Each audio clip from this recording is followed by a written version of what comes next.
विक्रम और बेताल की कहानी। राजा, तपस्वी और गधा। राजा विक्रमादित्य ने एक बार फिर बेताल को पकड़ा और उसे कंधे पर डालकर श्मशान भूमि से चलने लगे। बेताल ने राजा का ध्यान भटकाने के लिए एक और कहानी शुरू की।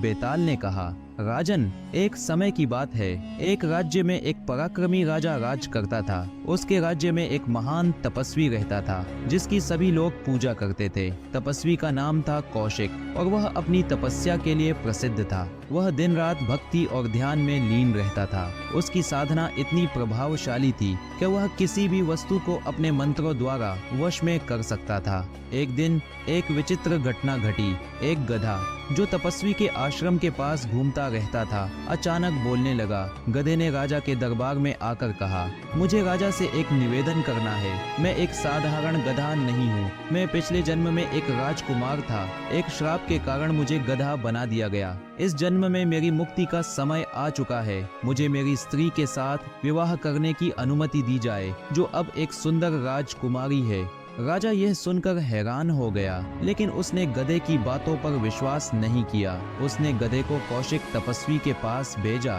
ताकि तपस्वी उसकी वास्तविकता की जांच कर सके। तपस्वी ने गधे को देखकर अपने मंत्रों का उच्चारण किया और सच्चाई का पता लगाया। तपस्वी ने बताया कि यह गधा वास्तव में एक श्रापित राजकुमार था और इसका श्राप तभी टूटेगा जब इसका विवाह उस राजकुमारी से होगा। राजा ने यह सुनकर राजकुमारी का विवाह उस गधे से करवा दिया। विवाह होते ही गधा फिर से राजकुमार में बदल गया और दोनों खुशी खुशी जीवन बिताने लगे। अब सवाल यह है राजन, कि क्या राजा ने सही निर्णय लिया था? क्या उसे गधे की बातों पर विश्वास करना चाहिए था या तपस्वी का सहारा लेना सही था? राजा विक्रमादित्य का उत्तर। विक्रमादित्य ने थोड़ा सोचने के बाद उत्तर दिया, अगर वह तांत्रिक उसे गधे की सच्चाई पता नहीं लगता तो उसे गधे की शादी कभी उसे राजकुमारी से होती ही नहीं। अरे अरे भाई, तुमसे ही कह रहा हूँ। वीडियो देखने वाले वीडियो अच्छी लगी हो तो लाइक कमेंट कर देना और सब्सक्राइब भी। और मुझे पता है तुमने सही जवाब दिया होगा। कमेंट में जल्दी से कमेंट कर दो। विक्रमादित्य का उत्तर सुनकर बेताल हंस पड़ा